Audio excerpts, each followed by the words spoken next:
ایک رحمت عام ہے جو سب کے لیے ہے، جو بھی اللہ کے بندے ہیں، لیکن ایک رحمت خاص ہے، وہ ان لوگوں کے لیے ہے جو اللہ کا تقوی اختیار کریں، زکوٰۃ ادا کریں اور تمام آسمانی کتابوں کو مانتے ہوں گے۔ وَهُمْ بِآيَاتِنَا يُؤْمِنُونَ، یہ ظاہر ہے کہ یہ امت ہے، امت مسلمہ، یا یہ ہے کہ سابقہ امت میں سے یہود اور عیسائیوں میں سے اگر کوئی مسلمان ہو جاتا تو وہ بھی گویا کہ اس کے اندر شامل ہو گیا۔ مزید اس کی تفصیل آگے آ رہی ہے، الذین یتبعون الرسول النبی الامی الذی یجدونہ مکتوبا عندہم فی التوراۃ والانجیل، وہ لوگ کہ جو پیروی کریں گے میرے اس رسول نبی امی کی صلی اللہ علیہ وسلم۔ یہ بالکل کلیئر ہے کہ رسول نبی امی ایک ہی ہیں، وہ محمد رسول اللہ صلی اللہ علیہ وسلم۔ الذی یجدونہ مکتوبا عندہم، جس کا وہ ذکر اپنے پاس لکھا ہوا پاتے ہیں، فی التوراۃ والانجیل، تورات اور انجیل میں ان کا تذکرہ موجود ہے، ان کی بشارتیں پیشن گوئیاں موجود ہیں۔ یأمرہم بالمعروف، اب اس نبی آخر الزمان کی جو شان بیان ہوئی ہیں صلی اللہ علیہ وسلم، وہ انہیں نیکی کا حکم دیں گے،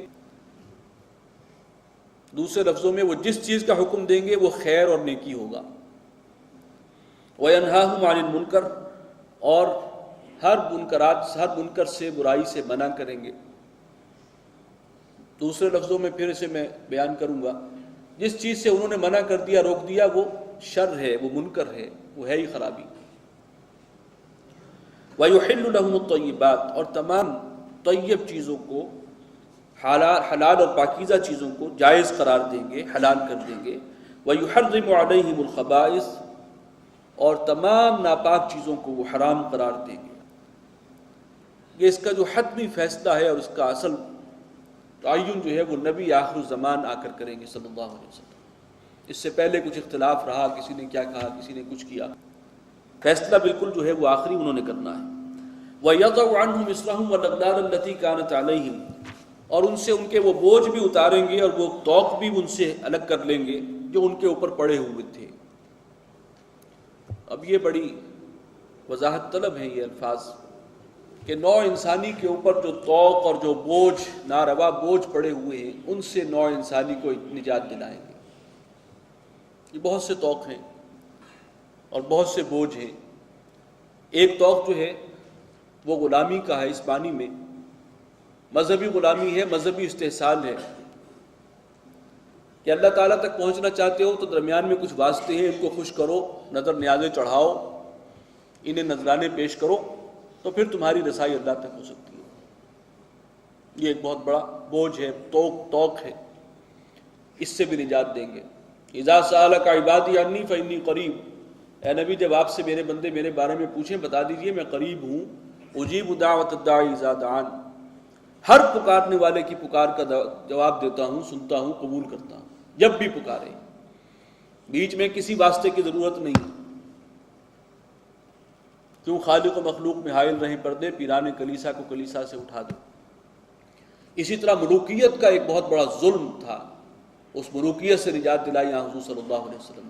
ملوکیت کیا تھی؟ رعایا سب غلام ہیں، سارے اختیارات جو ہیں وہ ایک طبقے کے پاس ہیں، وہ بادشاہ بیٹھا ہوا ہے، سیاہ و سفید کا مالک، صبح کو کوئی قانون بنائے، شام کو اس کے خلاف قانون بنائے، کوئی ہاتھ اس کا روک نہیں سکتا۔ رعایا کیا ہے؟ غلام ہے، کوئی انسانی حقوق نہیں ہے، اس سے بھی نجات دلائی۔ اور پھر یہ کہ معاشرتی ہماری رسومات جو ہم اپنے اوپر اس کے بوجھ لاد لیتے ہیں، شادی کا معاملہ ہو، مرد کا معاملہ ہو، اب اس میں یہ تقریب بھی ہونی ہے، یہ بھی ہونا ہے، انتہائی سادہ، انتہائی آسان، ان تمام معاملات میں انسانوں کے اوپر پڑے ہوئے بوجھ حضور صلی اللہ علیہ وسلم نے ہٹا دیے تھے۔ اب اس کی تفصیل کے لیے بہت وقت چاہیے، لیکن یہ ہے کہ نجات دہندہ صحیح معنی میں بنے ہیں حضور صلی اللہ علیہ وسلم نوع انسانی کے لیے۔ یہ الگ بات ہے کہ ہم نے تقریباً وہ سارے ہی بوجھ دوبارہ اپنے اوپر لاد لیے، نہ وہ خلافت کا وہ نظام، وہ سیاسی نظام، وہ انسانی حقوق کا تصور، وہ بھی ہمارے ہاں نہیں۔ معاش کا معاملہ مذہبی طور پر پھر وہی بیچ میں حائل ہیں، ان کو خوش کرو، فلاں کو خوش کرو، فلاں کو نظر نیاز دو تو تمہاری بات اللہ تک پہنچے گی۔ بیچ میں بیٹھا ہوا ایک طبقہ مسلط ہے، اور معاشی اعتبار سے، معاشرتی اعتبار سے بھی شادی بیاہ کا معاملہ ہو، مرگ کا معاملہ ہو، ہم نے اتنے بوجھ لاد دیے ہیں کہ ایک عام آدمی، متوسط درجے کا آدمی، اس کے لیے یہ عذاب بنا ہوا ہے، پہاڑ بنے ہوئے ہیں، اور وہ مجبور ہے حرام کھانے پر یا پھر خودکشی کرنے پر انہی بوجھوں کی وجہ سے۔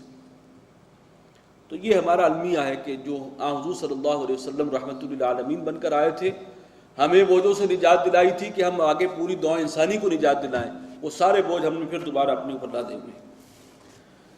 بہرکیف یہ ہے حضور صلی اللہ علیہ وسلم اور ان کی شانیں یہاں پر بیان ہوئی۔ اب آگے فرمایا فَالَّذِينَ آمَنُوا بِهِ، تو جو اس نبی آخر الزمان پر ایمان لائے، وَعَزَّرُوهُ، اور ان کی عزت تعظیم و توقیر کریں، وَنَصَرُوهُ، اور ان کی مدد کریں، ان کے دست و بازو بنیں، ان کے مشن کی تکمیل میں اپنی بھی جان اور مال کھپائیں، وَاتَّبَعُوا النُّورَ الَّذِي أُنزِلَ مَعَهُ، اور جو لوگ اس نور کی پیروی کریں جو ان پر نازل کیا گیا ان کے ساتھ، یعنی قرآن مجید، اولئک هم المفلحون، وہ ہیں لوگ کہ جو فلاح پانے والے ہیں، اور یہ ہیں جن کے لیے وہ رحمت خاص ہے اللہ کی، خصوصی رحمت جو ہے وہ مختص کی ہے اللہ نے ان لوگوں کے لیے۔ اب یہ جو چار الفاظ ہیں اس میں گویا کہ ہمارے لیے ایک میسج ہے کہ حضور کا سچا امتی وہ شخص ہے جو حضور پر ایمان لائے صدق دل کے ساتھ، آپ کا ادب، احترام، تعظیم اور توقیر کرے، پھر آپ کی نصرت، جو مشن آپ کو دیا گیا، غلبہ دین، اقامت دین، یہ جنگ تو جاری رہے گی، اس کا آغاز حضور نے کیا جب تک فتنہ و فساد بالکل ختم نہیں ہو جاتا، جب تک دین کل کا کل اللہ کا نہیں ہو جاتا۔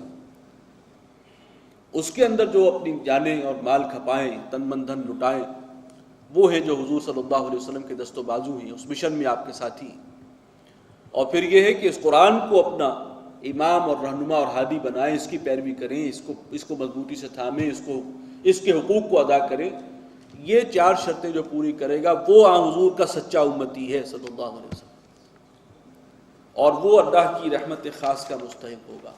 اللہم ربنا جعلنا منہم، پروردگار ہمیں بھی ان لوگوں میں شامل فرما۔ قل یا ایھا الناس انی رسول اللہ الیکم جمیعا، کہہ دیجئے کہ اے لوگو میں ہوں اللہ کا رسول تمہاری طرف، جمیعا، تم سب کی طرف، اور خطاب بھی کس سے ہے؟ یا ایھا الناس۔ اب ایک فرق آپ محسوس کریں گے، ہر رسول کا ذکر آیا اور ساتھ ہی فرمایا کہ ہم نے اس کو بھیجا اس کی قوم کی طرف۔ لقد ارسلنا نوحا الى قومه والى عاد اخاهم هودا، قوم عاد کی طرف ہم نے ہود کو بھیجا تھا۔ واحد رسول پوری انسانی ہسٹری میں جو پوری دنیا کے لیے، پوری نوع انسانیت کے لیے آئے ہیں، وہ حضور ہیں صلی اللہ علیہ وسلم۔ قل یا ایھا الناس انی رسول اللہ الیکم جمیعا، میں پوری نوع انسانی کے لیے اللہ کا رسول بن کر آیا ہوں۔ الذی لہ ملک السماوات والارض، اور وہ اللہ جس کی حکومت، بادشاہت ہے، اسی کی حکومت ہے آسمانوں اور زمین میں، وہی سب کا مالک ہے۔ لا الہ الا ھو، اس کے سوا کوئی معبود نہیں۔ یحیی و یمیت، وہی زندہ کرتا ہے، وہی موت دیتا ہے۔ فآمنوا باللہ ورسولہ النبی الامی الذی یؤمن باللہ وکلماتہ، بس ایمان لاؤ۔ اب یہ پوری نوع انسانی کو دعوت ہے، یا ایھا الناس سے بات شروع ہوئی ہے۔